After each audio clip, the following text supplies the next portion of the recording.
Run, river, run, run through the hills. Run, river, run to the sea. Run, river, run to your place beneath the sun. Run, river, run over me. Hi, this is Jan Lewis. Welcome to be my guest. We have a guest back today. She was on a few years ago. She wrote the terrific book, Listen to the Cry of the Child, The Deafening Silence of Sexual Abuse. I know it's a tricky subject, but you know we got to talk about it. Welcome back, Barbara. Thank you. Barbara Joy Hansen. And she's going to share with you her story, her real story, what happened to her.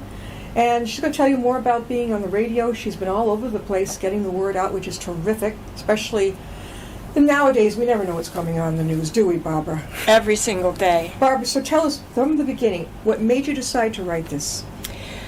It was a book that had to be written. It was down deep in my soul. It was a book that I always knew I was a writer. Ever since I was a little girl, I could write.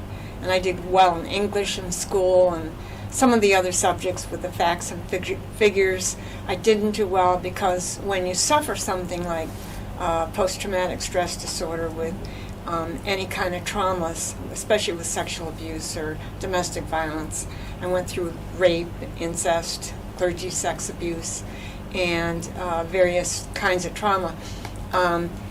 It's deep in your soul, and most generally you don't even go out there and talk about it like I am now. And I'm blessed. Thank you for having me on the show, by the way, because I'm blessed to be here for a second time. And for exposing it, because as you know, you turn on the news and it's everywhere. Oh, gosh. Sex offenders and Harvey Weinstein and the hidden secrets. So I had to write it. And it's a miracle that I did. So it was when you were growing up, this is where it all began. From the age of 2 to 8, my grandfather was an incest perpetrator. He was a deacon at his church, high standing in his community. Mm-hmm. And these are kind of secrets that nobody knows, and you can't tell because when you're 2, you don't have any words to tell. And so when he said don't tell, I didn't. Yeah. But I was scared to death to go to his house because he would always single me out. They'd eat up the ice cream, or he would, and take me out for ice cream. So it's like a fish to a fish hook reeling you in. And it's not about sex, it's about power and control. Yeah. He would take me in the car and unzip himself, and I would try to jump out of the car and probably scared him. But he kept it up until I was 8. At age 8, I shut down from him, and I said, in this little kid's mind, I knew something wasn't quite right. Yeah. So I didn't go near him again. Every time we go to his house, I avoided him. But I blocked it out. So when we got married, and my husband and I went to visit my grandparents, it was blocked completely out. How did you feel? At that point, it's blocked. Did you feel like screaming, I have to tell you something? It's an inside scream that you can't get out. And on the cover of my book, if you show the cover, it's the little girl is so sad, and she's holding her teddy bear. And I had a vision on my cover 3 nights in a row with the garbage heap. And it was like a dream. And I knew it had to have a picture of me, designed by my artist son, and there's illustrations in the book as well. But I knew it had to have the toy airplane and the child book and the carriage thrown out and the baby tossed like the child that couldn't scream. So, but the flower is me now, blossoming and blooming. That's the only thing in red, in color, and I'm speaking worldwide, globally. I think as a child, it's got to be, if I tell I've been threatened that I will kill your family, something like that, or they won't believe you. And that is a threat, too, to the kid. They feel that no one's going to hear me. Yeah. No one's going to believe me. And then you're dumped on by relatives that you finally can get it out. And, they're like, oh, just put it on. My father is a pastor. He was a pastor. They're both in heaven with Jesus now. But, just put it under the blood of Jesus, which means to me, just forget it. And I couldn't. It's something you can never forget. No. And then at age 11, I went to a camp, a Christian camp in New York State, and was violated by a 27-year-old clergy, preaching by night, youth pastor, and with the kids, and molesting by day, and reeling us upstairs in the missionary lodge. How about talk about hypocrisy? Well, yeah, and he was moved. One of my friends, several of my friends were molested by him. And I went through a sex abuse case in 1999. I went back to the camp, saw a best friend. Same thing happened to her. She couldn't tell. For 27 years, she couldn't even go back to the camp where they had a cabin. So now I meet her. She just got out of a drug rehab. She was a pastor's wife, a pastor's kid, and her parents didn't know. So we connected, and we sobbed. We were inseparable for 3 days. She went back home and told her pastor's wife, and she said, "Do you know anybody else?" And she said, "Yes." So I had to write my story up, and the Christian Missionary Alliance was the denomination. They set up a committee of restoration for us. There were now 4 of us that he had done it to. And we flew to Florida to face him. It was something I never dreamed, nor speaking about it was something I never So you imagined. faced that counselor that had assaulted you. I did. How old were you when he came after you at camp? I was 11 and 12. He came back 2 summers in You didn't a row. catch, I mean, this is a horrible way to put it, but you didn't catch any break at all because at 8, until No. 8 you were, and then you 3 years later, God. molested by him until 11. Yeah. And then at age 18, I was raped by a college student that I fell in love with and married. And it wasn't a violent rape. I was in love with him. I wanted to remain a virgin. That's how I was brought up. Were you two drinking I was only beforehand? 18. No, I No? never drank at all. Yeah. But, boys will be boys, and I blamed myself for many years, and I never even said the word rape until I went back to the college with his college reunion, and I was in a great big, college classroom, and with a therapy session, and I spoke twice in the college, and then I signed my books, and I said the word rape, that I was raped, and he had never heard me say that before. And afterwards he said, "Who raped you?" I said, "A college student," and you know who that was.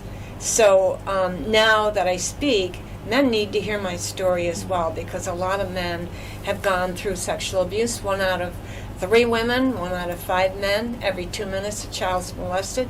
Every 5 minutes a child is raped. And it's power and control. It's not about sex. It's something that is so horrific to happen to a little child when they should be protected by the people they love or people that love them. Do you believe that, like if you talk to somebody and you suspect that they had a problem, the incest was involved or rape, if they say they can't remember, my God, I can remember back to when I was 3 years old, but they can't remember. I know a kid, he says, "Well, I can't remember from this age to this age." And I'm like, Yeah, but you know what? If it's that deep, what happens with PTSD is the more trauma you go through, the deeper it goes. So if your child gets hit by a car, or your dog gets hit by a car, or you get raped, or one trauma after the other gets deeper, and it goes down deep in your brain. And I liken it to traumatic amnesia. Yeah. And there are things that, I think I've remembered most everything. Yeah. And I'm fortunate. But some people, if they say to me, well, I can remember until I was age whatever. Yeah. And I said, but don't knock yourself silly to try to remember that. What happened. Because if you're supposed to remember, it will come up. If you're supposed to. In other words, if, let's say it happened, and your mind or your emotionality isn't able to handle it, so maybe that's not a good idea. Well, you've got to learn what happened to you and why it happened. Yeah. I was on a show with a doctor in Houston, Breaking My Silence show, and he's a pastor. He was shut down for 50 years, and he was afraid to tell his congregation. And he does training at Baylor College. His name's Dr. Williams. And what he did was he wrote a book. He's written several, and he's now training people at Baylor and training his church. And I think that's phenomenal, because until you learn what happened to you, and he said the question to ask yourself is not what not why did it happen, but what happened to you. Because doctors will say, well, why are you here? And you're supposed to tell them what happened to you. And I couldn't tell my doctor until just about 3 or 4 years ago. That is amazing. We're talking with Barbara Joy Hansen, and she wrote the book, Listen to the Cry of the Child, and it's the deafening silence of sexual abuse. Barbara, where can they get a copy of your book? You can go on my website, listentothecry.org, or you can contact me and I'll sign a copy and get it shipped out the same day at 508-473-1280, or Bobby Joy Hansen, Hansen, at juno.com. Now, Barbara Joy is also on radio. So you gave me this. Now, what's the name of the show? NASCA. National Association of Adult Survivors of Child Abuse. I am a co-host of the show once a month on the second Thursday of the month.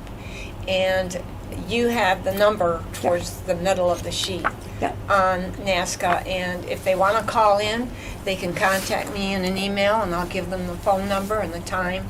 It's Eastern Standard Time, and it's on a podcast, so they just have to call in. And questions can be answered and or asked, and I'll answer many questions. Now, Barbara was also on Dr. Oz show. What was that like? What was that all about? Well, it was with 20 survivors of sexual assault and harassment. So I was invited to come on with my book promoter. It was phenomenal to meet him. He's kind and gentle and compassionate as he looks. I don't watch a lot of television, but when I was invited to go on with that particular subject, I jumped at the chance. So to go in, there's a long line outside the studio, but they ushered me right in and upstairs with security. How did they hear of you, Barbara?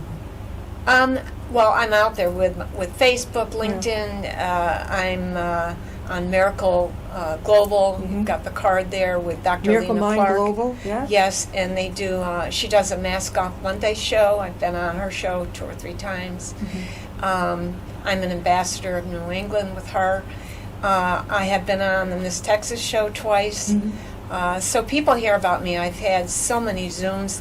COVID hasn't stopped me at all. I've had so many Zooms and podcasts and Skypes all the last couple of years and more and longer. It's interesting how I met up with Barbara again.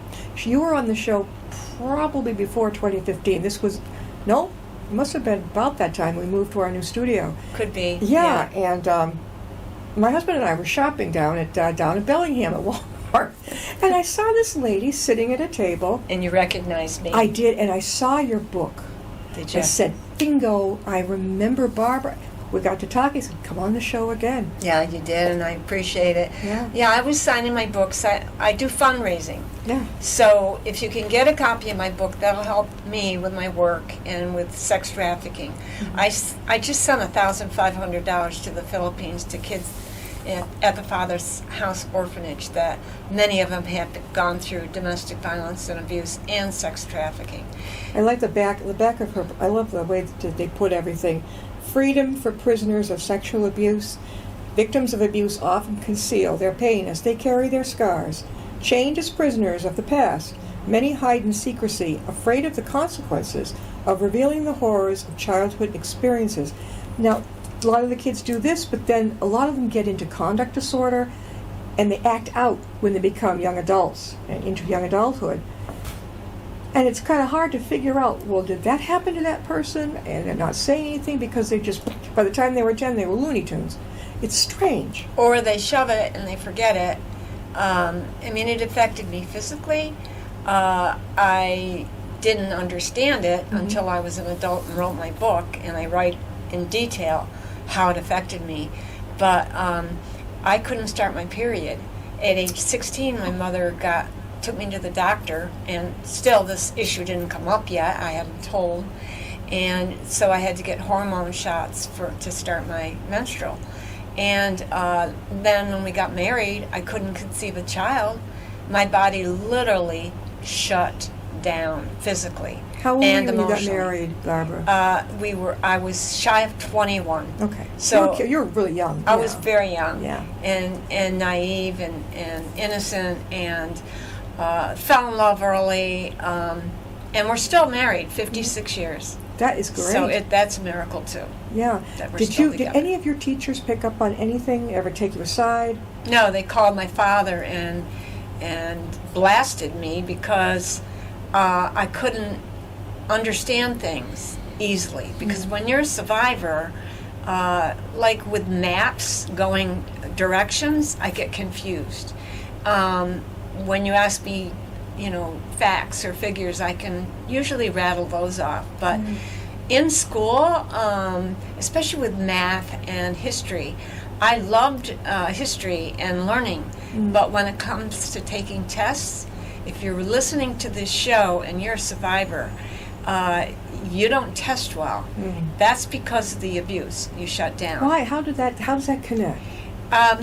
In your brain, your brain is messed up and mixed up differently than somebody that hasn't been abused. And my mother would ask me all the questions that she needed to ask for spelling and math and different things. And then when I go to school, my mind just blanked out. Yeah, even with the SAT? I didn't take those. Thank God my father moved from New York State to Texas, and we had to learn U.S. history. Texas history. So you didn't have to get to college. You didn't have to. And I was so afraid were that you lucky? Yeah. I know. I hated going through it. I did it. So what? Yeah. But it was like, ugh. Yeah, no. I didn't like it at all. But for me to become an author and write a book, I wrote that book in a week. One week. It poured out. 1 week. And how long did it take you to get published? Did you self-publish? 3 months later. You did. Yes. You self-published. Yes, I did. Where are you appearing? I always want to ask my authors is where are you appearing recently around here in this area coming up? Well, yeah, I'm like Walmart. I have a domestic violence can out and sell my books there. I'm at Tatnock Booksellers.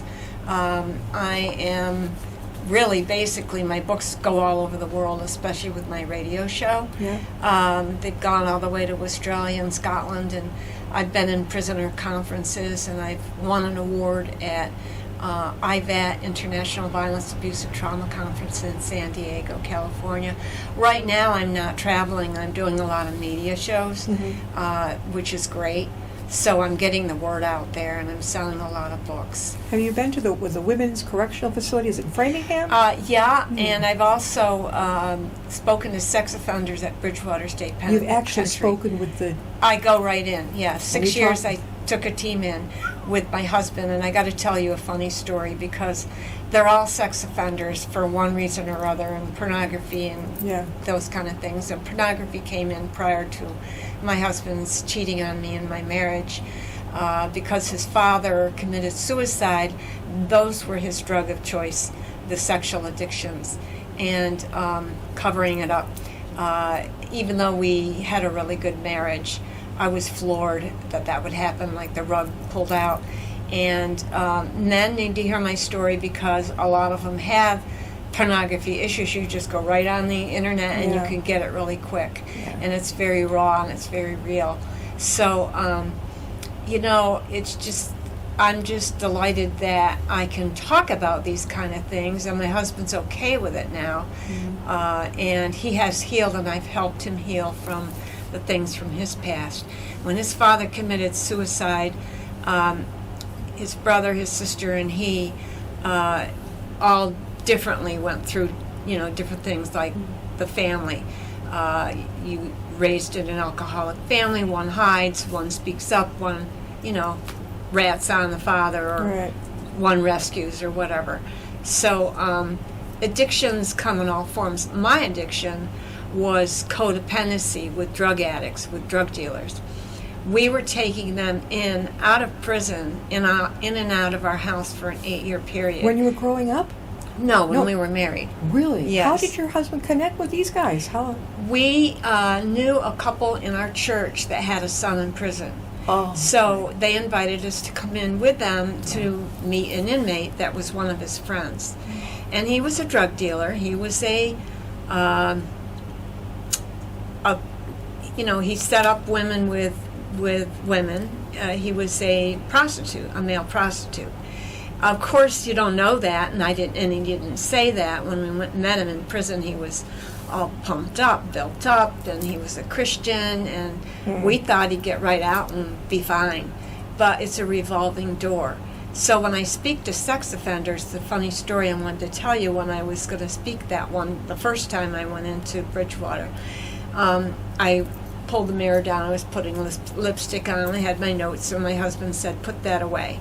And I'm like, no, I'm going to put lipstick on. I'm going to look nice when I go in. Why? And he said, and so whatever. We went in, and we went out for dinner with a chaplain afterwards, and he said, Wayne, I hate to tell you, they're not looking at your wife. They're male sex offenders. They're looking at you. Oh, my God. So it was, you learn, through all these experiences. This is amazing. We're talking with Barbara Joy Hansen, and she wrote, Listen to the Cry of the Child, The Deafening Silence of Sexual Abuse. Again, Barbara, how can they get a hold of your book? They can call me at 508-473-1280 or my website, listentothecry.org. My email and phone number, I believe, are on there as well. Yeah. And the book is $20. It's a well-spent copy because it's not just my story. There's a lot of answers and awareness and education and facts and figures and there's a chapter in there about a blind man. You might have known of Leo Curran. He lived in Milford and he had a walking stick, and Leo he used Curran? Curran. He used to hitchhike. Yeah. And I picked him up, and there's a chapter towards the end of the book on the blind man sees. And one day I picked him up, and he said, "You see that sign over there?" I said, "Yeah, Dunkin' Donuts." And he said, "I can see now. You prayed over me, and God healed me." So my life is full of miracles. When I was going to go to the Philippines with my humanitarian aid work, I went for 2 months and spoke in prisons and the largest Philippine hospital, to doctors, nurses, social workers, psychologists. I did my PowerPoint presentation on rescuing the prisoner when the prisoner was me. Part of my story with bullet points and why you rescue and why you enable. And like I said, my addiction was codependency. And that's dangerous when you take in an inmate that you don't know to get him into drug rehab. Oh, yeah. But he would have protected me at all costs. I got a very gentle soul. And when he was off heroin, he was a junkie. He was fine, and we got him a job. But then, as soon as he could, he went right back to the Cape to get into the heroin and drug dealing. dealing. A lot of the some of the kids now, they start with the pot, Right. 11, 12 years old, and a lot Or of them, earlier.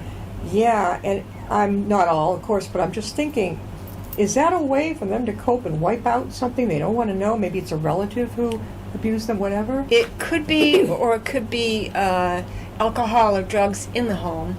And maybe they're offered their first drink by their dad so that they don't go out and party, which isn't correct, at least in my book. And it's interesting about, in the name of religion, we've seen it in the Catholic Church, and there's probably other churches too. Oh, every But church. God, I mean, Yes. really, I can't imagine, as a child till 8 years old, 2 to 8. But what I don't understand is, what would the man have wanted with a 2-year-old girl? I know. I don't get it. And my except power, cousins right? were molested by him. My mother was molested by him. Were your cousins girls or boys? Girls. And I knew my mother had gone through it as an adult. I figured that out. But I couldn't tell her.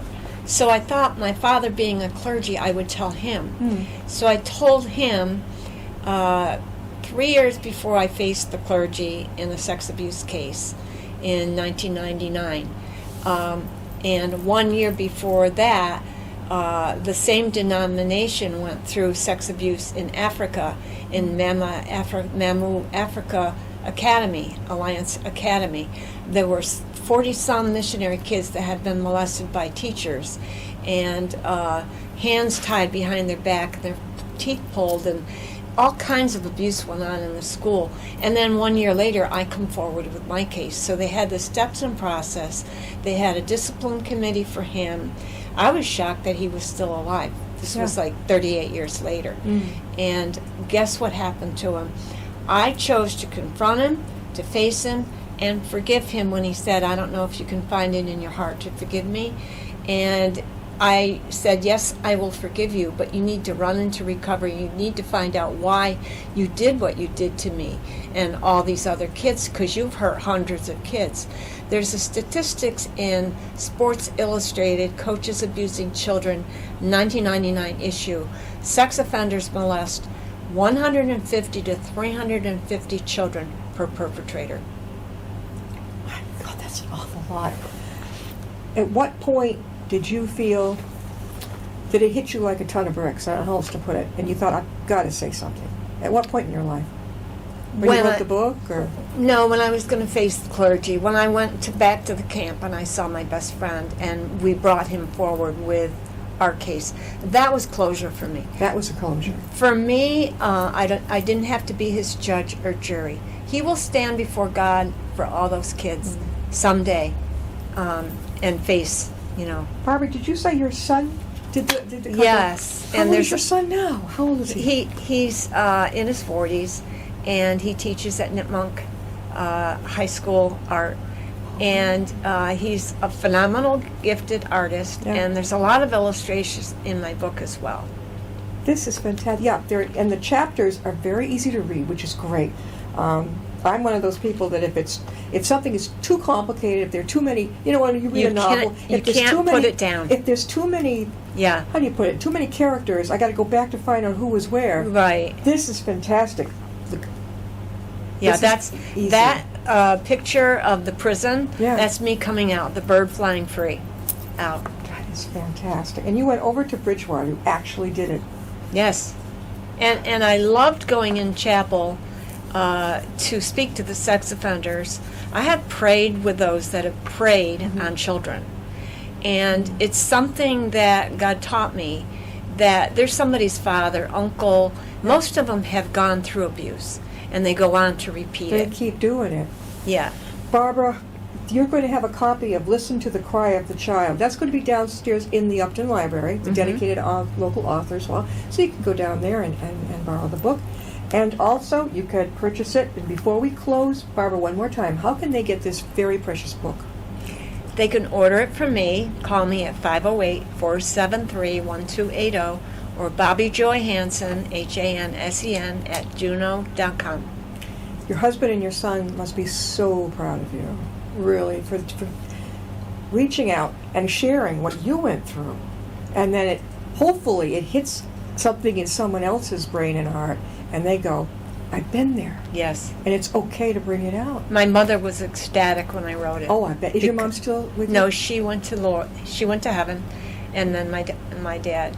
So it's a wonderful book to read to help people that have been through it. Is there another book coming?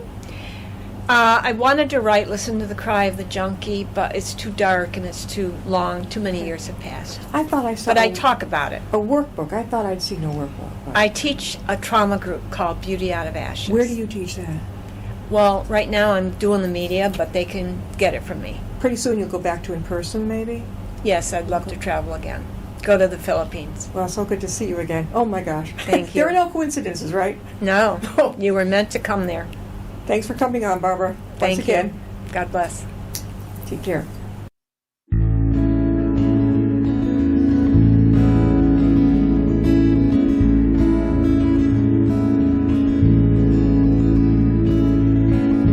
Riding on a shooting star, heading out toward a dream. Tomorrow's even closer than it seems.